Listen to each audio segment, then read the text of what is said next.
Alors que l'arrivée du Tour de France 2023 a lieu ce dimanche 23 juillet sur les Champs-Élysées à Paris, l'édition 2024 de la Grande Boucle aura droit à un final inédit, lié à l'organisation des Jeux Olympiques de Paris 2024. L'année 2024 sera olympique. Alors que France Télévisions a détaillé début juillet les nombreux nouveaux programmes télé qui accompagneront les Jeux Olympiques et Paralympiques de Paris 2024 avant et pendant la compétition, du 26 juillet au 11 août puis du 28 août au 8 septembre, il sera difficile de passer à côté du plus grand événement sportif au monde. Mais son organisation aura des conséquences directes sur la tenue de plusieurs autres séquences majeures de l'été 2024. À commencer par le défilé militaire du prochain 14 juillet qui quittera les Champs-Élysées pour se rabattre sur l'axe Vincennes-Place de la Nation, à Paris.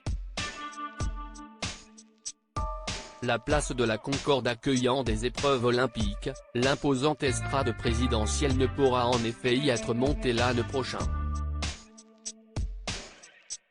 Sans compter la chaussée qui serait abîmée par le passage des chars à quelques jours de l'ouverture des Jeux.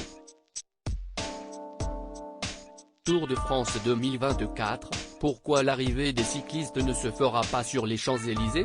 Même sentence pour le Tour de France.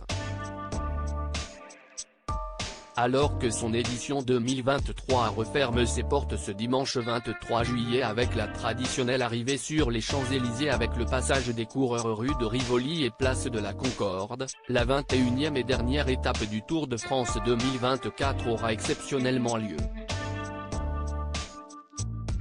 à Nice et en contre-la-montre, entre Monaco et la place Masséna, le dimanche 21 juillet. Une petite révolution dans l'histoire de la Grande Boucle alors que l'arrivée des cyclistes se faisait sur la plus belle avenue du monde depuis le 62e édition en 1975. Nul doute que les Champs-Élysées feront leur grand retour sur le tracé du Tour de France 2025. Jeux Olympiques et Paralympiques de Paris 2024, Carole Geisler en quotidienne sur France 3. Preuve de l'importance de ces Olympiades de Paris 2024, France Télévisions, diffuseur exclusif, monte en puissance dès le lundi 24 juillet avec le lancement d'Au-Jeu, Citoyen, une quotidienne de France 3 diffusée du lundi au vendredi à 20h40 et animée par Carole Geisler.